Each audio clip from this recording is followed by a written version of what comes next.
Hello दोस्तों, पवन teaching centre में आपका स्वागत है। पेन पेपर हाथ में है, 10वां के हिस्ट्री की बुक साथ में है, तो बने रहे पवन टीचिंग सेंटर के साथ, पढ़ते रहें, यूँ आगे बढ़ते रहें।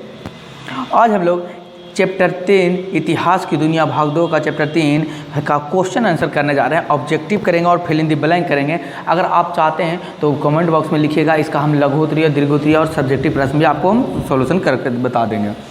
तो बने रहे पवर टीचिंग सेंटर के साथ, पढ़ते रहें, आगे बढ़ते रहें। हम लोग चलते हैं। सबसे पहला प्रश्न क्या करा है, हिंद चीन क्षेत्र में कौन से देश आते हैं। सबसे पहला प्रश्न वस्तुनिष्ठ प्रश्न है। सबसे पहला, हिंद चीन क्षेत्र में कौन से देश आते हैं। तो हिंद चीन क्षेत्र में कंबोडिया, वियतनाम और लाओस देश आते हैं। ऑप्शन नंबर इसका हो जाएगा स, यानी कि स। बोल सर ये आ ब स कुछ है, आ से ए, ब से बी, स से सी, द से डी। हिंदी में होगा आ ब स। तो ऑप्शन क्या हो गया इसका स, यानी कि सी ऑप्शन हो गया, कंबोडिया, वियतनाम और लाओसा। प्रश्न संख्या दूसरी की ओर चलते हैं हम लोग। प्रश्न संख्या ध्यान से सुनिएगा। प्रश्न संख्या सेकेंड, प्रश्न संख्या दूसरा क्या करा, प्रश्न संख्या दूसरा कह रहा है कि अंकोर वाटा का मंदिर, कौन बाटा, अंकोर वाटा का मंदिर कहाँ स्थित है। तो अंकोर वाटा का मंदिर कंबोडिया में स्थित है। Option number D, option number D, यानी कि ड, कंबोडिया में स्थित है। अंकोर वाटा का मंदिर कहाँ स्थित है, कंबोडिया, कंबोडिया में स्थित है। प्रश्न संख्या 3 का रहा, हिंद चीन पहुंचने वाले प्रथम व्यापारी कौन थे। तो हिंद चीन पहुंचने वाले प्रथम व्यापारी कौन थे। तो प्रथम व्यापारी पुर्तगाल थे। कौन, गाली, पुर्तगाली। ऑप्शन नंबर सी, यानी कि स। प्रश्न संख्या 4, हिंद चीन में बसने वाले फ्रांसीसी कहाँ कहे जाते थे। हिंद चीन में बसने वाले फ्रांसीसी को क्या कहा जाता था। तो ऑप्शन नंबर इसका हो जाएगा स, कोलोन। हिंद चीन में बसने वाले फ्रांसीसियों को क्या कहा जाता था, कोलोन कहा जाता था। क्या कहा जाता था, कोलोन कहा जाता था।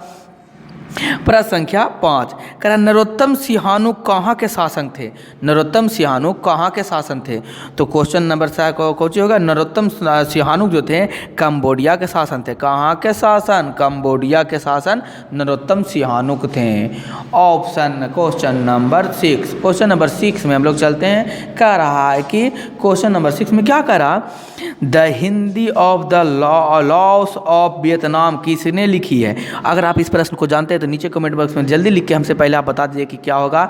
हो ची मी होगा, फान बोन चाऊ, कुआंग या चित्र होगा। क्वेश्चन क्या है, the history of the loss of Vietnam किसने लिखी है। तो the history of loss of Vietnam किसने, फान बोन चाऊ। किसने लिखा, फान जोन चाओ। इसका आंसर क्या हो जाएगा, बी। नीचे जल्दी नीचे में कमेंट बॉक्स में आप इसका आंसर लिख के बताइए। क्वेश्चन नंबर कितना है, 7। क्वेश्चन नंबर 7 में क्या करा, प्रश्न पढ़ के बताते हैं। करा मार्च 1946 में फ्रांस एवं वियतनाम के बीच होने वाले समझौता किस नाम से जाना जाता है। एकदम बहुत आसान क्वेश्चन है, एकदम बहुत सिंपल, एकदम आसानी, एकदम मंगनी वाला क्वेश्चन समझ लीजिए। जल्दी बताइए कि किसे कहा जाता था। 1946 में फ्रांस वियतनाम के बीच कौन सा समझौता हुआ। तो ऑप्शन होगा पहला जेनेवा समझौता, दूसरा हनोई समझौता, तीसरा पेरिस समझौता और चौथा धर्मनिरपेक्ष समझौता। नीचे कमेंट बॉक्स में हमको जल्दी लिख के बताइए किसका होगा। तो इसका आंसर होगा क्या, सी, ब्या होगा, हनोई समझौता। कौन समझौता, हनोई समझौता। प्रश्न संख्या 8, कौन 8 करा, किस प्रसिद्ध दार्शनिक ने एक अदालत लगाकर अमेरिका को वियतनाम युद्ध के लिए दोष करार दिया। किस प्रसिद्ध दार्शनिक ने एक अदालत लगाकर अमेरिका को वियतनाम युद्ध के लिए दोषी करार दिया।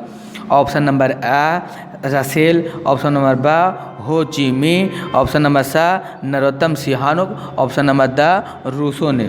करा के किस प्रसिद्ध दार्शनिक ने एक अदालत लगाकर अमेरिका को वियतनाम युद्ध में दोषी करा दिया। तो रसेल थे। कौन, रसेल जो थे ये अमेरिका को क्या अदालत लगाकर अमेरिका को युद्ध के दोषी करार दिया गया था।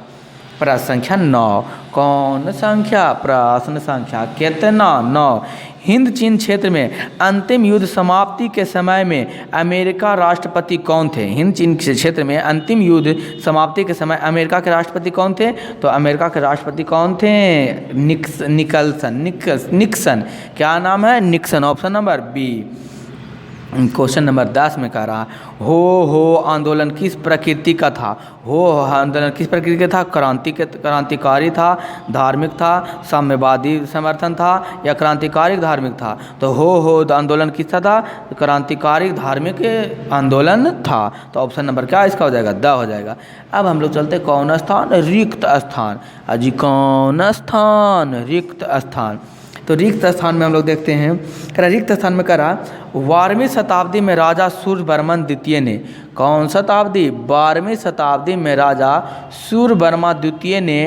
का निर्माण करवाया। तो 12वीं शताब्दी में राजा सूर्यवर्मा द्वितीय ने किसका निर्माण कराया जी, अंकोर वाटा। कौन वाटा, अंकोर वाट मंदिर का, कौन दीर मंदिर का क्या करवाया, निर्माण करवाया। किसने करवाया था, 12वीं शताब्दी में राजा सूर्यवर्मा द्वितीय ने अंकोर वाटा मंदिर का निर्माण करवाया था। अब क्वेश्चन नंबर 2 का चलते हैं, देखते हैं। कह रहा है 2 का क्या है, ... समझौता ने पूरे वियतनाम को 2 हिस्सों में बांट दिया था। कौन समझौता ने 2 वियतनाम को बांट दिया था।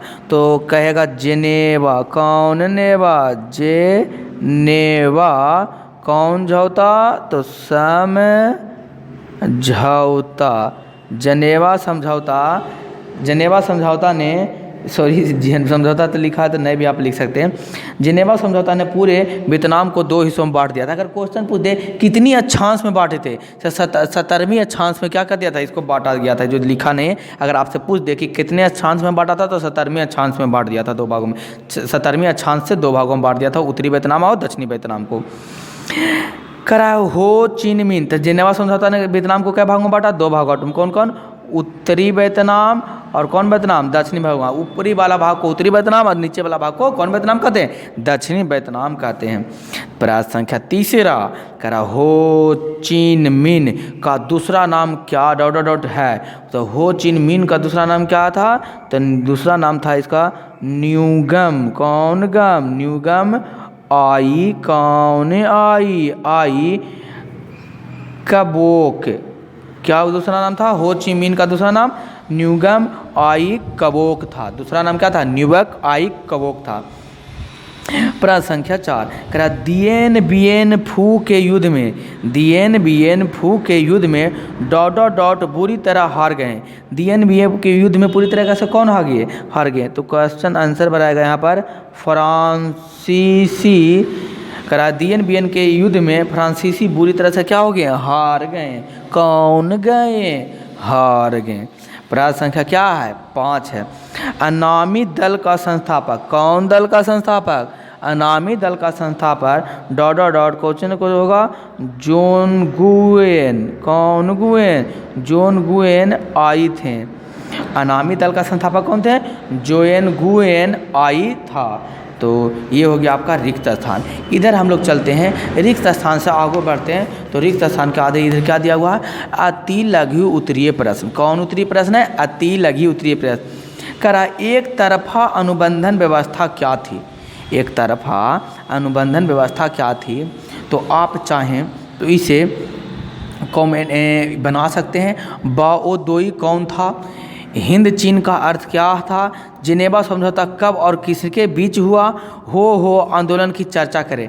आप चाहें तो इसे कमेंट बॉक्स में लिख के, या आप चाहें तो इसे के क्वेश्चन आंसर बना के हमें व्हाट्सअप कर सकते हैं, या टेलीग्राम पर मेरे चैनल PTC के नाम से, PTC पवन टीचिंग सेंटर के नाम से क्या है खुला हुआ, वहाँ पर भी बता सकते हैं। अगर आपसे ये प्रश्न नहीं बनते हैं तो नीचे मुझे कमेंट बॉक्स में लिख के बताइए कि सर ये नहीं बनता, इसका भी आंसर क्वेश्चन आंसर करवा दीजिए। तो मैं प्रयास करूँगा कि इसका भी क्वेश्चन आंसर क्या करूँ, करवा दूँ।